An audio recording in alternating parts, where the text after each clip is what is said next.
This guy gets isekai'd into his favorite evil strategy game and wakes up as the final boss of a creepy civilization. With his slime girl sidekick, he spreads doom, builds a monster nation, and somehow becomes the nicest evil overlord ever. Takuto is playing a game on his PC when he suddenly passes out and wakes up in a strange world. He is on a low-budget throne in a forest-like place. While enjoying the cool air, a cute lady approaches him and refers to him as King. Atu is a character Takuto loved the most in Eternal Nations, a strategy game set in a dark fantasy world he played while on his sickbed. He doesn't know what to do, as Atu referring to him as King means she sees him as the leader of Minagra. Atu informs him that he has achieved the feat of clearing nightmare difficulty while using the civilization said to be the most difficult to handle, the civilization of Ruin, Minagra. Takuto is a legendary player and ranks at the top. As Atu reminisces about how they conquered the world together many times, Takuto just stares at her like a dummy while she yaps away. He questions whether Atu summoned him to this world, but she was also isekai'd here. She explains that the world they are in is similar to Eternal Nations. Taking his hand, Atu tells him how happy she is to meet him in person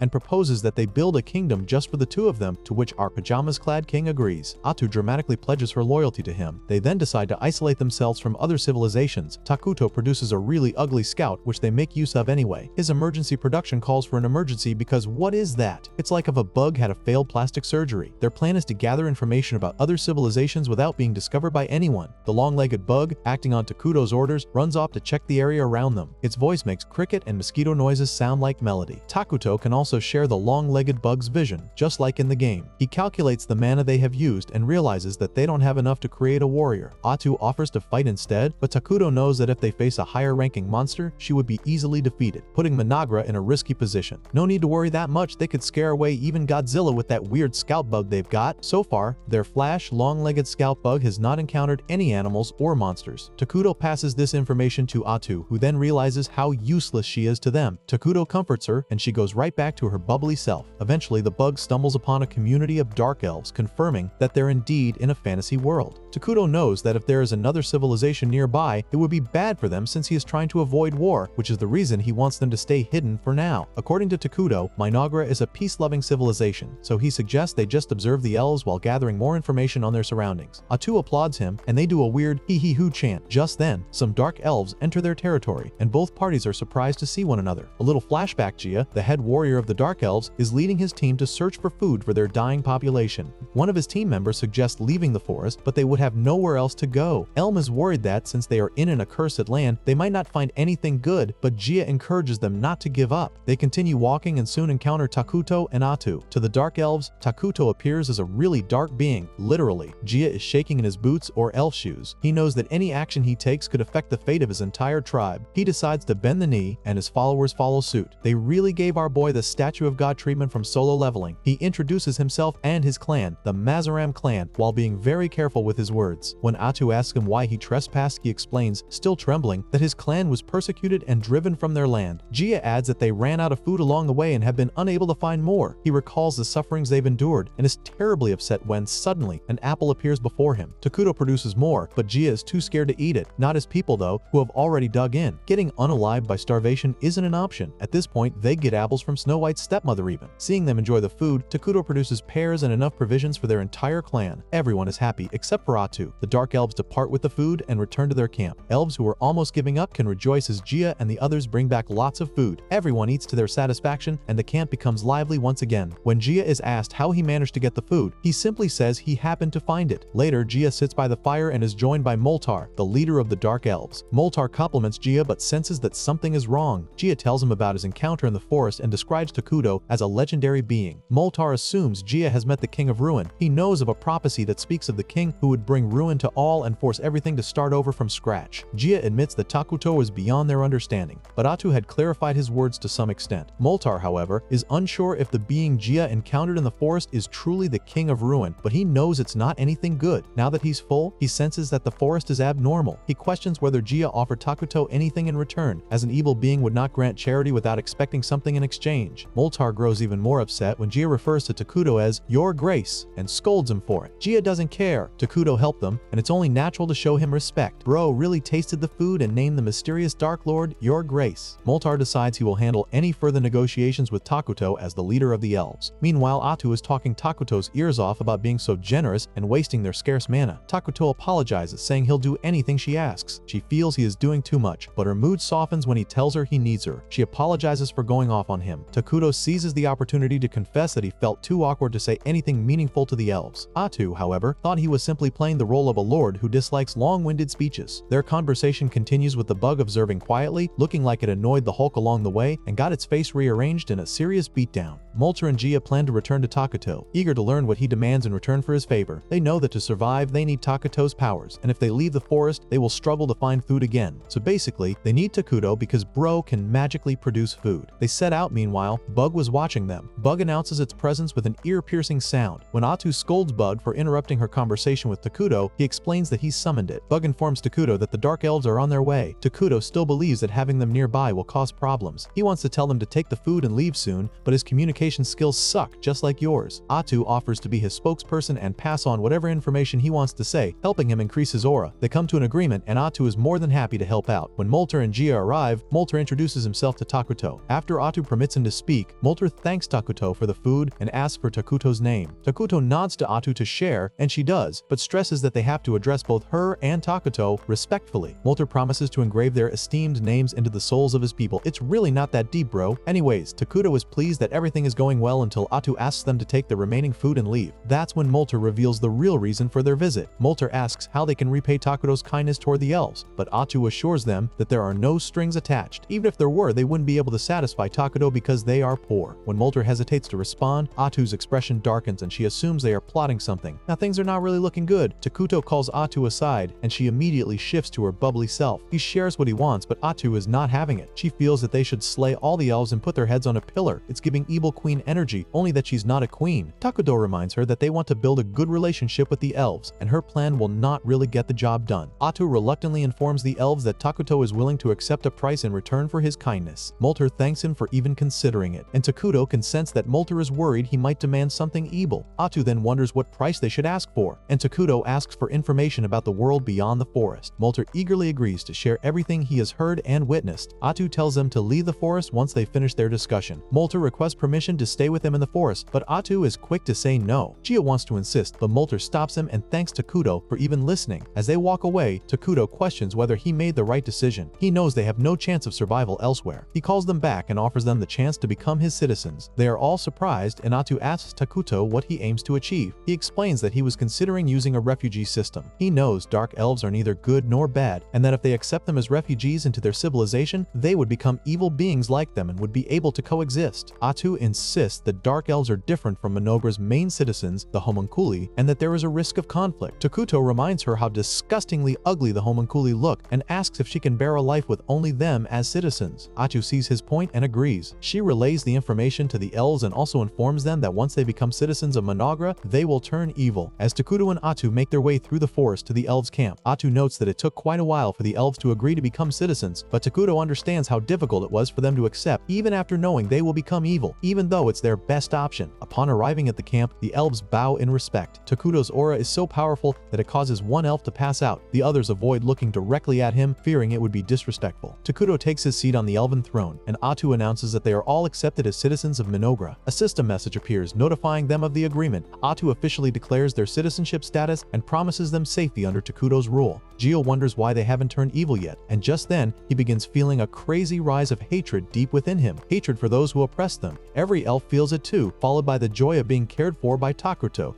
and they begin to cheer for him. Atu is satisfied with this. A few days after establishing the kingdom of Minogra, Takuto looks at the map of the continent that Molter gave him and realizes they're screwed. He throws a fit in frustration. There are two large nations on their continent. The first is the Holy Kingdom of Qualia, which worships the holy god Arlos and adheres to a strict good alignment. The second nation is an elven realm that worships nature and also aligns with good. Knowing that if the other nations discover their evil kingdom, they will be attacked, and since Minogra lacks military strength to defend itself, they're basically screwed. Realizing their situation, Atu joins Takuto on the ground. After some time of crashing out, Takuto decides to stay positive. Atu mentions that the Dark Elves are on their way to provide a report on the world beyond. This time, Molter and Gia come with Emla, whom they introduce to Takuto as an intelligent woman who knows much about legends and other nations. Atu informs them about the key positions they are to handle in the administration. Molter is assigned to manage state affairs, making use of his magic as well, while Gia will continue his role as head warrior and assist in the recruitment process. Both accept their roles, but Gia does too much as he promises to end their enemies in gruesome ways.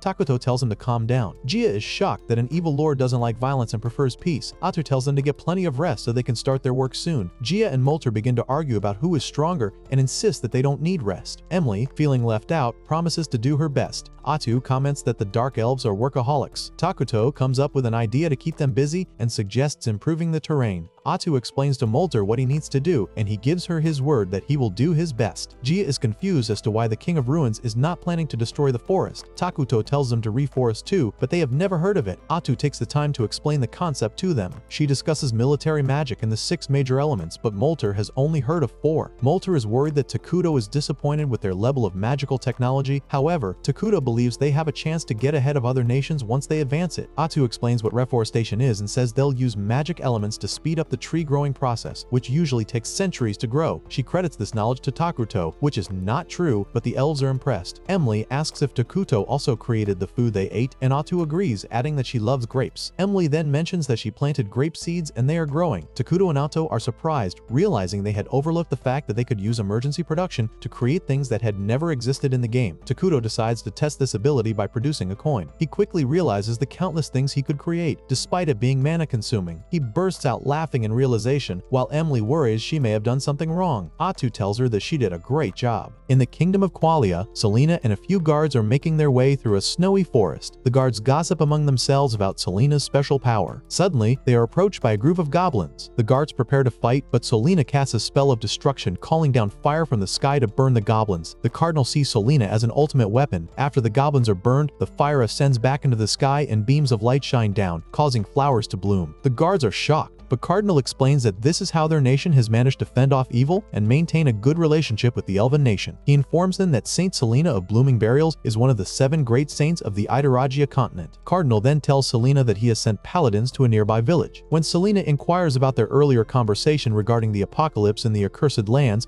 and her request to dispatch paladins to investigate, he informs her that the central authority would never agree to it. Selena insists that she will go on her own, but Cardinal warns her against it, telling her she is no longer the simple village girl she used to be. Seeing as she's not backing down, he reluctantly agrees to send some people and walks away cussing at her. Back in Minagra, Atu encourages the people to start working on construction. Before long, the work is complete, and Takuto loves the results. Atu is eager to begin building their civilization. The administrators gather for a council meeting, but before they start, Emily gifts Takuto an outfit, and now he looks like a femboy. During the council meeting, Takuto becomes distracted by how much he loves his chair and struggles to concentrate. They decide to proceed without him. The council discusses community affairs, and Atu presents a weird-looking talking flesh tree that will be planted for food. The elves are surprised, having never seen anything like it before. Atu explains that it's one of their civilization's food production facilities. This tree grows human meat and produces a large harvest. Takuto claims it feels illegal, and Moltar expresses concern that the people might not want to consume human flesh. Atu assigns Emily the task of planting the tree, and when it speaks to her, she becomes more frightened. The council discusses other topics, including research and magical technology. Atu says they need to focus on military magic, as ordinary magic can only be used to attack a few people, unlike military magic that can attack a larger population. Moltar agrees to oversee recruiting for the magical research. When it comes to military planning, Gia volunteers to organize an army, but Takuto states that they do not plan to spend effort on that. Atu adds that armies do not produce anything and instead consume magic. Gia points out that their current warriors lack the strength to protect the king, and Moltar notes that he and Gia have a bounty on their heads for leading the elves. Everyone turns to Takuto for a solution, and he suggests they create a hero. Atu believes it's a good idea, explaining that while they may have high production costs, heroes have low upkeep costs. She explains that in Minagra, there are several heroes who serve under the king. These heroes are powerful, possess special abilities, and are all monsters. She says there's several conditions to meet to be able to summon them, but they should soon be able to summon one soon. They reach a conclusion, and Takuto is happy. He reveals that they also get mana from the citizens, and the amount is proportional to the citizens' happiness. This means that the happier the citizens, the more the nation can develop. Takuto promises to lead the people to happiness. Meanwhile, in Qualia, Lonius is praying when Verdel interrupts him. As they talk, Lonius's necklace catches Verdel's attention. Lonius quickly hides it, but Verdel notices that he's using his wedding ring as a protective charm. Verdel asks about Lonius's wife and child, which Lonius refuses to discuss at first but eventually does. As they walk out, Lonius knows that there are many rumors about Verdel being crude and ill-mannered, and he doesn't beat the allegations, but his skills are great. Verdel wonders why they are being sent to the Dark Continent, and Lonius explains that it is to investigate a revelation Selena received. He understands that if they succeed, they will be well regarded by the Congress of the Southern Province, but if they fail, they will be held responsible as the Under-Paladin. Verdel tells Lonius that the army put together for a revelation from a saint looks rather shabby. Only the 2 of them are paladins, the others are mercenaries. Lonius doesn't know what the high high-ups are playing at, sending him on this mission before his departure. As they step outside, they are greeted by a group of mercenaries. Verdel, still being playful, suggests they begin their journey. Despite finding Verdel annoying, Lonius knows that he is a high paladin and will improve their team's chances of survival. Meanwhile, in Monogra, Takuto and Atu go to inspect the progress the elves are making, and Takuto is pleased with what he sees. The residential areas are designed with treetop architecture, but not much progress has been made on the homes, as the focus has been on the flesh trees. Emily informs them that the flesh trees are growing well and that the storehouse will soon be completed. At the Magic Research Institute, Elder Moltar is leading several talented individuals to get started on the magical research. Emily mentions a spring they discover nearby to secure a water supply. Takuto is grateful for Emily's efforts, especially for thinking of securing the water source. He remembers how different the Dark Elves were when he first met them, compared to how vibrant and full of life they are now, which brings him great joy. Takuto praises Emily, saying he is glad he accepted the elves as citizens. Touched by his words, Emily breaks down in tears. Later, she takes them to the flesh tree farm to continue the inspection. Apologizing for her earlier outburst, she informs them that the trees are almost ready for harvest and thanks Takuto for the quality farming tools he provided. Takuto promises to supply more quality tools for the people. Just then, one of the trees tells Emily that it is almost ripe, creeping her out. Emily then leads them to the water source but is disappointed, assuming the water is no longer fit for consumption because of how it now looks. Moltar and Gia join them. They came to see about building an aqueduct with the water source but are also disappointed to find out the water seems contaminated. Atu tells them not to worry and drinks the water. She assures them it's safe and explains that since they're in the cursed terrain, the water changing is proof that the land has become a part of Minagra's domain. Takuto asks the elves to take a deep breath, and when they do, they feel their abilities improving. Atu explains that the cursed terrain provides benefits to evil beings and penalties to neutral and good beings. Gia takes a sip from the water and he's okay. Takuto says the cursed terrain is perfect for defense, but one problem is that the area stands out, and if the entire region becomes like that, it'll be easier to get discovered. Gia suggests they start forming an army, but Atu reminds them that Takuto is going to create a hero soon. Moltar confesses that they didn't understand the earlier talk about a hero, and Atu decides to demonstrate. Tentacles grow from her back, and in an instant they destroy several trees behind her. The elven trio is shocked. They also find out that Atu is a hero. She reveals that this is only a fraction of her abilities, and that heroes can single-handedly wipe out armies. Takuto adds that heroes are overpowered, do not stand out, and continuously grow stronger over time without any training. This comes as a shock to the elves. Takuto tells Atu to clean up the mess she made, saying she did too much. Gia offers to help. They're really impressed with Atu's powers. Moltar suggests building a palace for Takuto, but he says he doesn't need one. After much convincing, he finally gives in and accepts, saying he needs a floating castle. The elves are not sure if it's possible, but they believe he can make it happen. The Dark Elves pledge their loyalty to Takuto once again. Meanwhile, Lonius and his team defeat some goblins on the way and continue their journey. Lonius and the army, or mercenaries, continue on their journey to the Dark Forest. Verdel praises Lonius for hiring a large mercenary group, and Lonius says he got lucky as most of the mercenaries are already fighting up north. The Northern Disturbance, as Verdel calls it. The two start talking about the rising attacks from barbarians and how Saint Selena and the army are busy trying to clean up that mess. Mercenary leader Bargo chimes in, cracking a joke about some witch being involved in all the chaos up north and that he's staying far away from that business. Later at an inn, Lonius decides to get some actual info out of Bargo about this witch in the north. Rumor. Bargo admits it's all just talk. Hearsay, nothing concrete, but the timing is suspicious. Before the conversation can go anywhere, drunk Verdel interrupts. He proceeds to twist their holy doctrine to excuse his overindulgence. Lonius tries to give a proper, clean interpretation of the text, but Verdel immediately turns it into a "you want to argue religion right now?" moment. Then Bargo says he suspects that the Dark Continent mission is actually witch-related. Verdel shuts it down, says it's just about some dark elves hiding out there. The higher-ups just don't want them causing trouble. Meanwhile, back in the Dark Continent, Takuto has assembled the Dark Elves and Atu for a live performance of "Watch Your King Make Life Out of Creepy Fruit." In front of everyone, he channels magic into a pile of flesh tree fruits, and from it emerges that same cursed bug from earlier, the one that looks like a plastic surgery horror story. The Dark Elves are surprised, but Atu is hyping him up like a sports commentator. She tells the crowd there's more where that came from. The crowd cheers. Takuto, inwardly, is just hoping no one notices how ugly the thing is. Later in his tent, Takuto and Atu are basking in their production success. Atu says this proves they can safely perform bigger summons now, and her eyes sparkle when she suggests it's finally time to summon a hero. Takuto already has one in mind. Isla, Queen of Bugs. She's not just a fighter, she boosts all insect units, produces larvae,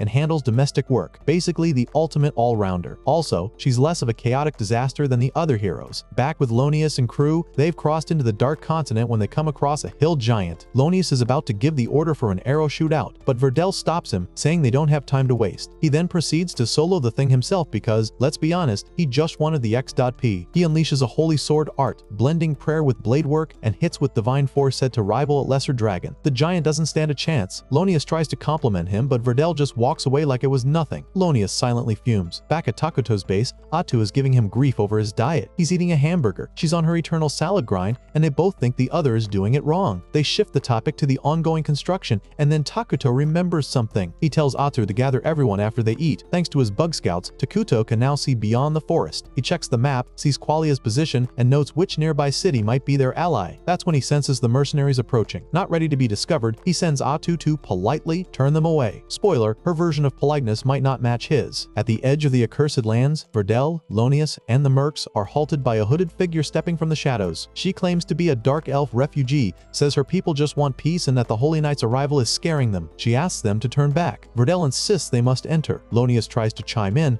but Verdel snaps at him like he just insulted his mother. The back and forth continues. She swears there's nothing dangerous in the forest, but Verdel tells her the truth. They're here because of a divine revelation about a calamity lurking inside. The mercs are stunned. Lonius, furious. That was a national secret and Verdel just said it out loud. Verdel basically tells him to shove it. Sometimes secrets need to be shared. Lonius is now convinced Verdel's a traitor and vows to report him. The hooded figure begs again for them to leave. Lonius senses bad vibes all over her and becomes convinced she's hiding something. Verdel asks her to swear by God that the forest poses no threat. She swears by her God. That's suspicious enough for Lonius, but Verdel suddenly calls it, investigation over, we're leaving. Lonius has had enough. He strips Verdel of command, calling him out for spilling secrets and abandoning the mission. He orders the mercs to follow him into the forest. Verdel orders Bargo not to, but Bargo reminds him they're on Lonius's payroll. Lonius even orders the hooded figure seized. Next thing Lonius knows, he's waking up on the ground in a puddle of blood. Around him, broken spears, shattered swords, and unalive men everywhere. The air is thick with iron and something far worse. Verdel stands nearby, grim-faced. He's sure they're up against a witch, and there she is, the hooded figure, holding several mercenaries up with her tentacles. She drops the disguise, smirking as she talks about how life doesn't always go the way you want. It's Atu. Meanwhile, Takuto can see everything that is happening. Verdel shouts at Bargo to send someone back home to inform them about what they have encountered. Bargo tells him that Atu has unalived their messengers. Atu confidently declares that she's the monster they've been looking for. She's really giving villain vibes. Verdel knows they have no choice but to fight, so he orders everyone into combat formation. Amused, Atu watches them prepare to defeat her. On Verdel's command, they fire arrows at her, but as a true hero, she effortlessly blocks every single one. Excited for the battle, Atu mocks their efforts. Verdel and Lonius, surprised by her prowess, listen as Atu claims it's Lonius's fault for prying into matters he shouldn't. Lonius then asks Verdel what is really going on. Verdel reveals that, although it is confidential, when a saint receives a revelation confirmed by the upper ranks, the monster is designated as a calamity and referred to as a witch. Atu interrupts their little chat. Verdel and Lonius decide to attack her themselves. They cast the Holy Sword spell and charge at Atu, successfully cutting off her tentacles. Atu is surprised. Verdel's strategy is to cut off her remaining tentacles first. However, Atu is unfazed. She knows about the divine attack. Verdel and Lonius attack again, cutting off one more each. Just then, Atu uses her last two remaining tentacles to attack two mercenaries, tying them up. She confesses that she underestimated them and assumes that they won't attack her for fear of hurting the men. To her, that's human weakness. But to her surprise, Verdel and Lonius, determined to win and protect their land, attack her, cutting off the last two, even if it meant hurting the two mercenaries. Verdel then attempts to finish Atu off, but she has been playing them all along and flashes a creepy smile. They played right into her trap. Blood drops on Lonius, it's Verdel's, and Atu has her tentacles in him, lifting him so everyone sees. He tries to tell Lonius to run, but she ends him before he can finish. Lonius, in shock, notices that Atu's tentacles have regrown. Realizing they have been played, he orders everyone to run, hoping at least one person will survive to warn their homeland. Lonius strikes at Atu again, but she defends using Verdel's sword. She's able to use the Holy Sword art, as she acquired the skill once she ended Verdel. She also acquired his fighting skills and knowledge. A fierce clash of swords ensues between them. Lonius then realizes that Atu steals everything from those she sends back to their creator, becoming stronger with each victim. Atu blames him for Verdel's death and tells him that Verdel was worried about him even till death. Lonius is pushed back by their clash. He has hope that the mercenaries have escaped. However, Atu has placed dark elves nearby to ensure that no one gets away. Realizing he is the last one left, Lonius attacks Atu again, but with a creepy smile on her face, she ties Lonius, leaving him suspended in the air. She feeds into his guilt, blaming him for everything that has happened, saying that if he had obeyed Verdel, he would have returned to his family. She then promises to end his family and whoever they had contact with before finally putting him out of his misery. Gia arrives to inform Atu about their successful elimination of the mercenaries. He questions whether she meant what she said to Lonius, but she laughs it off, claiming she was merely joking. She immediately excuses herself, saying she has information for Takuto. Once she has told Takuto everything, he realizes that their world is different from the game. Atu explains that although some game mechanics are applicable, they should operate with the mind that this world functions differently. But Atu's powers have improved better than in the game,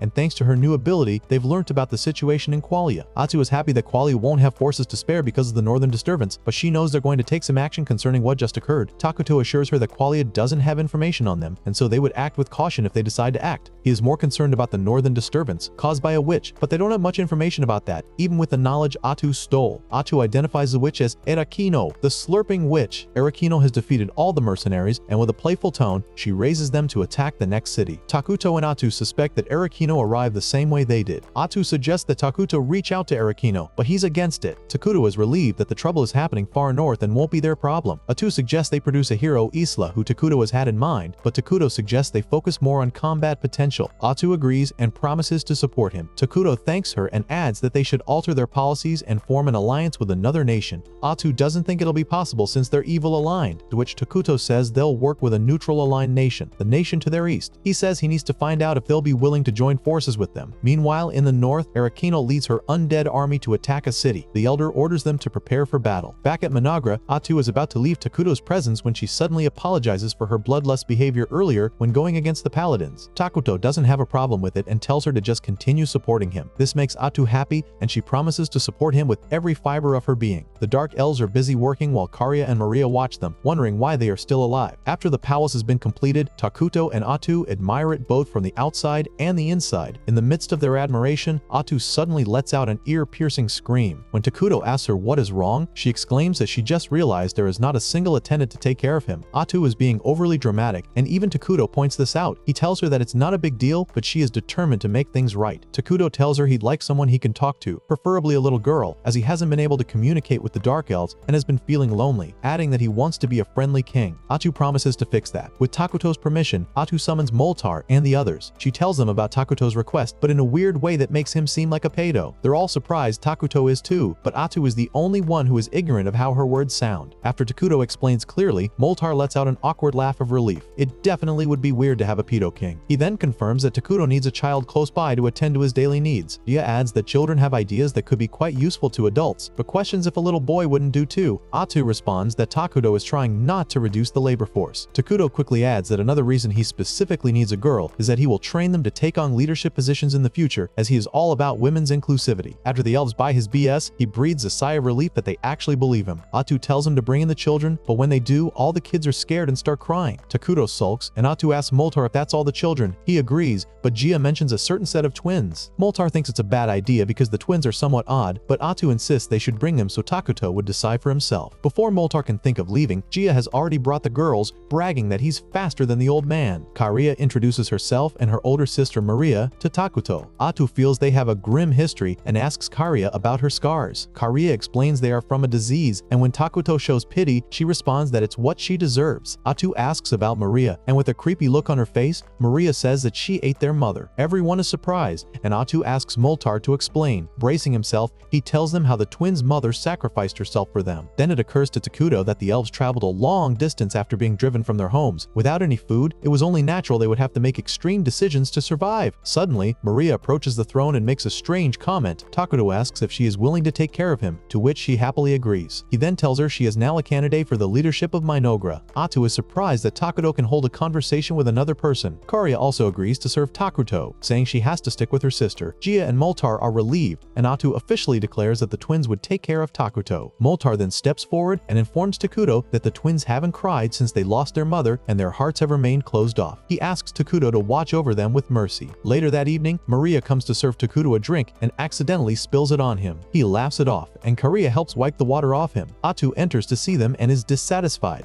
She informs Takuto that they're about to have a meeting and tells the twins to attend as well. During the meeting, Emily gives a report on the construction and the remaining resources. Atu tells her to start the construction of a clinic next, as that'll guarantee everyone is in good health. The next topic is resources, which Emily is also in charge of. Atu realizes they lack staff, which is pretty obvious given that only 3 elves attend all board meetings. After Emily's report on resources, Moltar gives feedback on their research about military magic. He explains that presently, only he can perform the magic, and that casting powerful magic with the ruined mana being provided by the palace would be beneficial to them. Atu tells him to proceed as planned and move to the 6 major elements in the magic tree. The next subject is military, and Gia gives his own report. He tells them that the long-legged bugs are surveying surveying the territory surrounding the accursed lands, and they found out that the land beyond the forest is all plain. They're still being cautious and can't obviously go further. Atu informs them of their plan to produce a new hero, Isla, Queen of Bugs. She asks about the resources they need, and Moltar says they've secured it and have finished transporting them to the ritual site. Takuto realizes that only Mana is left, which means he's the one holding everyone back. The meeting continues for a while, and everyone is engaged except Takuto. At the end, everyone is tired and Atu dismisses them. Takuto returns to the throne room with the twins. Maria trips and scatters all the papers from the meeting. Korea rushes to help her, and they accidentally rip a paper. Takuto laughs it off and tells him it's okay. The twins are disappointed. When Takuto settles down,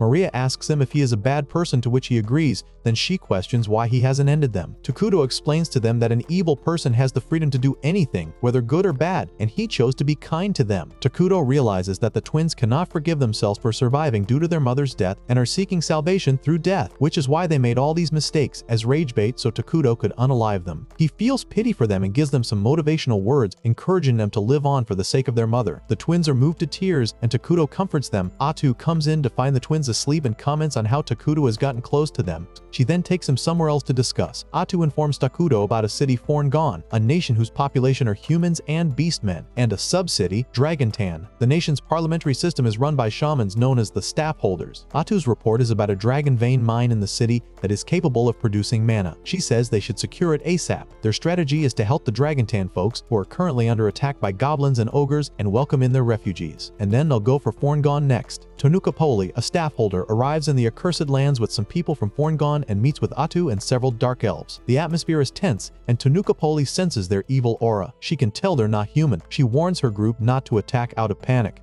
Atu instructs the elves to stand back. She's about to eliminate the beastmen when Pepe suddenly introduces himself and asks for Atu's name. His friendly nature causes Atu to change her mind. As they make their way back to Managra, Atu expresses her surprise that they sought an audience with Takuto. Pepe begins yapping about the various adventures he had on their journey, while Atu and Tonukapoli ignore him to continue their conversation. Upon arriving at the palace, Tonukapoli is frightened by Takuto's appearance, fearing that her choices have backfired. She recalls how Pepe almost defeated a hill giant, but it got back up, and Tonukapoli had to cast a spell to subdue it, allowing the warriors to finish the job. Tonukapoli scolds Pepe for not acting more like a leader, especially since he is the youngest staff holder, but Pepe is still being all goofy. Tonukapoli then informs him that they are heading to the accursed land, as they receive signs of the apocalypse there and were told to investigate. She knows that if the attacks continue, everyone will eventually be wiped out. This situation is worse for a detached city like Dragontan, as they cannot send an army to help, and she is uncertain whether the attacks are from the accursed land, so they need to go check. Tonukapoli regrets taking Pepe along to such a dangerous place. But Pepe's not scared. He approaches Takuto and introduces himself, suggesting they should be friends. Tonukapoli is extremely scared and immediately apologizes on Pepe's behalf, but Takuto's response is surprising to her. He accepts to be friends. Atu then congratulates him on making his very first friend. Tonukapoli can't understand what's going on. She's probably wondering, are they evil? Are they not? Everyone settles to eat except Takuto, who quietly watches them. Tonukapoli and Pepe are both served an apple drink. It's the first time they've tasted something so amazing. Tonukapoli also comments on the beauty and quality of the utensils, and Atu, as usual, sings praises of Takuto. Pepe asks for another drink, and Tonukapoli gives him that stern, motherly look, but bro doesn't care. He moves around chatting with everyone. Takuto envies Pepe's social skills. He knows he could never pull that off. It's his first time having a friend and he doesn't know what to do, but he knows he has to act friendly to prove they're not hostile. While Tonukapoli is scolding Pepe, Takuto calls his attention, asking to play a game together. Everyone pauses, all eyes on Takuto, and there's an awkward silence until Pepe happily agrees to play. They play a few games while the rest watch, and at the end, Pepe suggests that Takuto should sell the game to Forngon Jacko. Takuto agrees, as he had already planned to open trade between their two countries. After the meal, Pepe tries to rest as he's obviously full and a bit tired from all that running around. However, Tonukapoli interrupts his calm, saying he's too relaxed. What do women actually want? Takuto and Atu give each other a knowing look, and they go straight into business mode. Atu questions why Tonukapoli paid them a visit. Tonukapoli explains that barbarians have been attacking their country, when, naturally, barbarians should avoid large cities. She knows something is off. She mentions that they have come to the accursed lands to further their investigation. Takuto figures that they lack military might, but Tonukapoli, not wanting to be at a disadvantage, lies, claiming that they managed to drive off the barbarians and are merely trying to be safe by investigating, nothing too deep. She adds that two of their strongest staff holders have been sent to investigate. Everyone is impressed, until Pepe suddenly interrupts, saying he thought they came because their country would perish if they didn't find a solution. Tonukapoli is really mad now. Bet she regrets not letting the poor boy take a nap. Atu then let their intentions be known to Tanakoppali. She first of all informs Tanakoppali that they don't mean harm, as they're a nation of peace and would help them, but in return, Forngon would give joint control of their dragon vein mine. Tanakoppali thinks for a few seconds, then asks Pepe to decide, since he's the best judge of character in their nation. Pepe happily agrees, and they forge an alliance. Later that day, Takuto and his council have a meeting to discuss their next move. They have agreed to export provisions and toys to Forngon in exchange for daily necessities and metal goods. They know that if it weren't for Pepe's slip, they would not have reached an agreeable outcome. Karia asks to speak and questions what kind of country Forngon truly is. They realize they know very little about it. Takuto suggests they should focus on Dragontan since Forngon's capital is far away. Moltar questions what excuse they would use to visit another country, and with the newfound friendship between the two nations, thanks to Pepe, Takuto says that they can send out a few people to pay their respects before formally heading there. Moltar offers to go, but he's too important to Managra, and so is every other person at the table. Maria and Karia then offer to go, but Takuto cannot trust that they would be safe. After pleading with him for a while, Takuto eventually gives in, and Atu is kinda pissed that Takuto caved in to the pestering of someone other than her. Emily raises her concern that the twins cannot go alone. Takuto suddenly has a light bulb moment. He knows just the right guard for them. After the meeting, Atu is sulking. She's still pissed about the whole caving in situation. Takuto tries to explain, and Maria calls his attention. She tells him to tell Atu what he's thinking. This just upped Takuto's Riz game, and he does a very good job rizzing Atu that she cannot help but fantasize about being together with him in the future, making her all flushed. Later, Takuto and Atu take the twins to the newly built clinic where he shows them their guard, a unit they produced not long ago. The guards are eager to go on whatever mission Takuto has for them. These medics not only treat injuries and diseases, but they can also fight to protect themselves and others. Atu passes the mission Takuto has for them, and the medics are excited that they get to act like humans and accept the mission. Because of their enthusiasm, Takuto decides to give them names as a reward for the job they're about to do. This further adds to their excitement, and Maria is also really excited. The medics already start referring to each other by their new names, and they're quite dramatic about it. Maria matches their energy too, and Takuto is left wondering if he went too far. Meanwhile, in Dragontan, the mayor, Antalise, makes a fuss about all the work she has to do as mayor. She had assumed that after leaving the Elven nation, she would enjoy a carefree life and fall in love with a handsome man, but that was all delulu. Antalise is also upset that she has to work with evil beings to protect the city and says she has never heard of Minogra. Just then, a lady enters to inform her about visitors. The girl is scared of Antalise's appearance, so Antalise has to put on her pretty face, but immediately she hears she has visitors. She is back to her scary face and is not interested in seeing them until the girl says the visitors are from Minogra. Antalise meets with the twins looking all happy, but she is cautious about the medics because of their dark aura. When the twins introduce themselves to Antalise, she remembers that Tanakoppali mentioned that the twins are candidates for future leadership positions in Managra. Antalise realizes that if she treats the kids badly, it could cause major problems. She nervously asks what brings them to Dragontan. Since the twins are unable to answer, Jiro steps in and informs her that their visit is because Pepe, the staff holder, had invited them to come and play. He adds that they're there to learn about life in Dragontan. Antalise is confused, and Jiro explains that their visit is the first step to ensuring a peaceful and smooth exchange between their two nations in the future. Jiro adds that since the kids are still learning, Antalise should avoid bringing up official talks and should just consider them tourists. Antalise is relieved, but still knows she has to be careful not to offend the twins. Antalise then offers to show them around town, trying to make sure they leave with a good impression. She's also trying to dodge the tons of work she has to do. As they explore Dragontan City, Takuto observes them having fun, but Atu reminds him that he needs to continue working. Later that evening, after saying goodbye to Antalise, they review their findings from the day. Maria recalls that the citizens were not doing well. She is sensitive to people's emotions and can get a vague idea of how they feel. Jiro gives Maria something she requested. It's a popple grass. Karia is familiar with it and informs the others that the plant can cause powerful hallucinations, which is why it has been banned in most nations. Knowing it's not safe, Maria throws it away on Jiro's orders. Karia is aware that someone is cultivating the plant, and she feels bad for Annalise, who is doing her best for the city. Saburo says they have to be cautious going forward. The next day, they head to the Dragon Vein mine, which is breathtaking and brings back memories of their mother reminding them that the world is filled with beautiful things. Suddenly, this dude approaches them, ruining their beautiful moment. Vesta tells them that popple grass grows very well there, and asks them to join forces with him and grow popple there, since the land would be controlled by Managra too, and they're both evil aligned. He gives them a location to meet later that night to discuss the matter further. Although Karia takes note of the location, she is not interested in Vesta's proposal. The next day at the mayor's office, the twins thank Antalise for taking care of them, and she tells them to present her in the best light to Takuto. Just then, Vesta enters, and Antalise is not pleased to see him. Vesta doesn't care. He's here to get his reply from Karia. Upon hearing this, Antalise assumes that the kids are joining forces with Vesta against her. Karia catches a whiff of Annalise's thought and assures her that they're not interested in growing popple grass with him, which is why they did not visit the secret location he gave them. Karia then asks if Annalise would allow the medics to handle Vesta and his men, to which Annalise agrees. Vesta, however, is not intimidated. After all, he has the pulpal grass extract and threatens to inject the twins with it. Karia warns that he would be making an enemy out of Minagra if he laid hands on them, but Vesta doesn't care and insults Takuto. He also adds that one drop of the injection would make them do as he says. He signals his men to engage. The fight ends in seconds, with the medics brutally defeating the men. Vesta is left shocked by the swift defeat. Meanwhile, back at Minagra, during Takuto's lunch break, Elme questions why they decided to send the medics as the twins' guards instead of their warriors. A2 responds that even though the medics care for humans and demi-humans, they are not humans themselves. They possess the ability to heal and protect, but they can also inflict harm if necessary. They are referred to as brain eaters. Vesta is terrified as the medics try to clothe themselves in human skin. He pleads for his life, but Karia refuses to spare him since he said some evil things about their precious king, Takuto.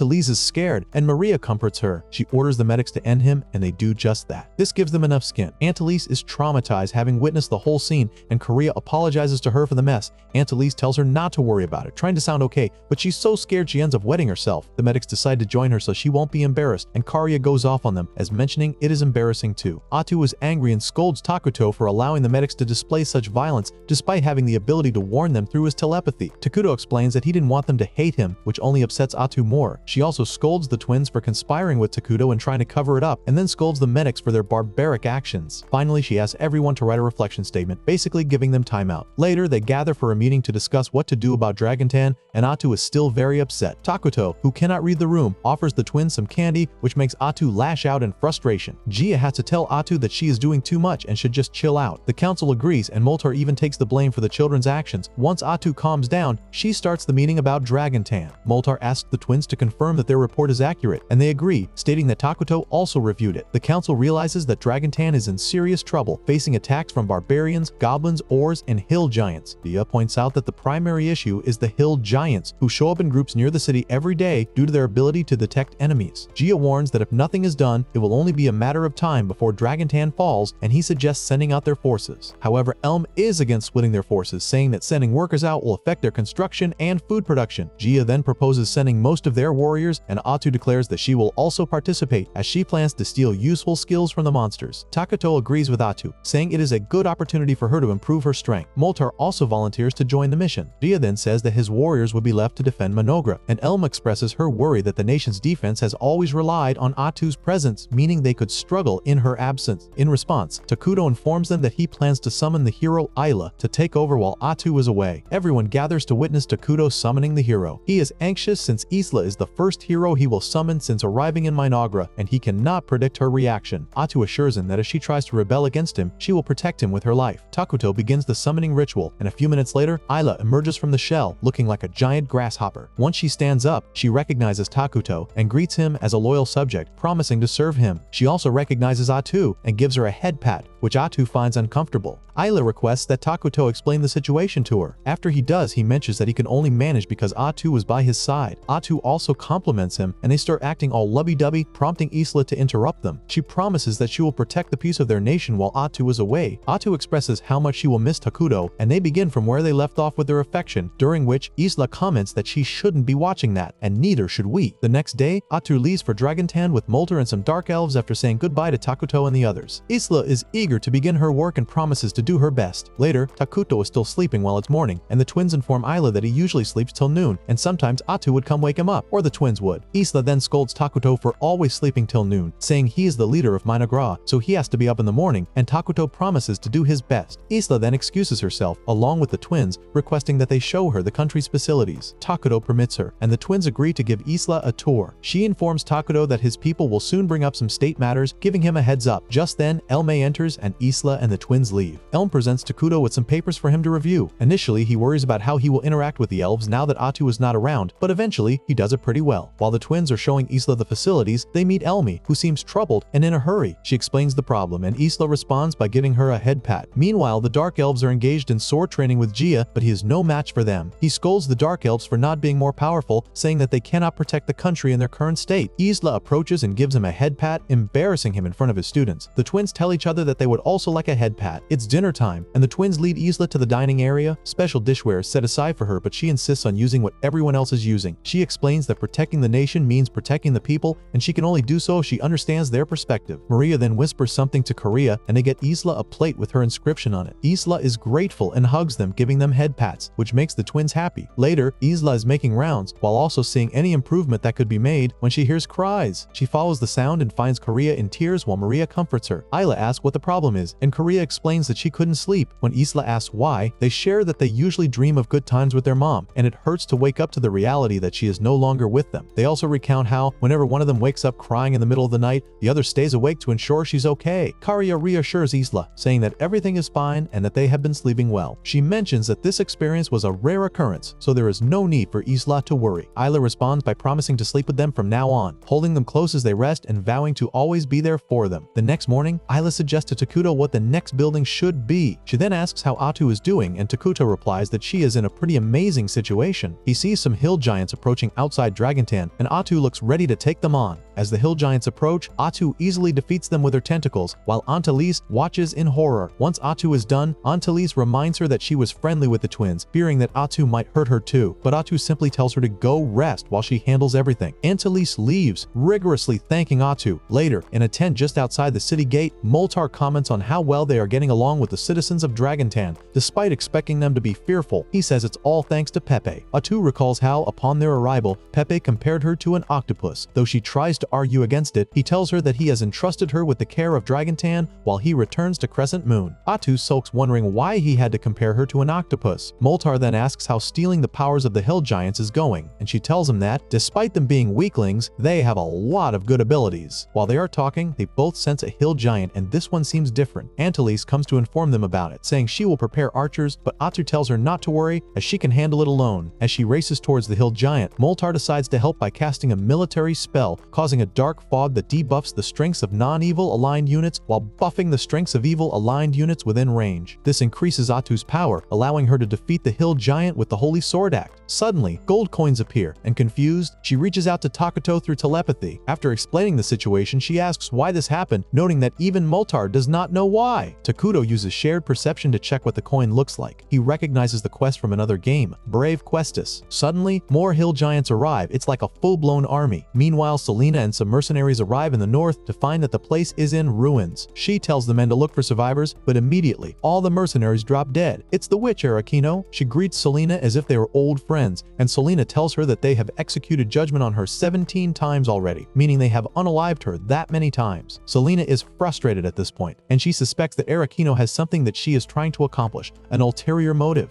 Arakino then uses her son Jinwoo skills to resurrect the fallen mercenaries to fight against Selena. However, Selena destroys their zombie bodies with her magic, sending them to the afterlife twice. Arakino is surprised by how overpowered Selena is. Before she can react, Selena thrusts her staff through her, sending Arakino to the afterlife as well. Back at Dragontan, some guy goes to inform Antalise about the invasion, while Takuto tells Atu all about the enemy and the game Brave Questus. He also tells her how to defeat them since he has played the game before. Their enemy is the Demon Lord's army, led by Flamin and Ice Rock, who are monitoring from above, and Flamin talks about doing something extra for the Demon Lord as he entrusted them with this task. Ice Rock commands the army to charge into battle and destroy the city. However, Flamin sits this one out, claiming he has other plans. As Ice Rock joins the army, Moltar casts the military spell over them, weakening the army, but this strengthens Ice Rock and this weird-looking guy, as they are evil aligned. While they are still talking, Atu sneak attacks the other dude and faces Ice Rock. The Dragontan archers fire at the Demon Lord's army, taking several of them down. Antalise orders that the citizens be evacuated,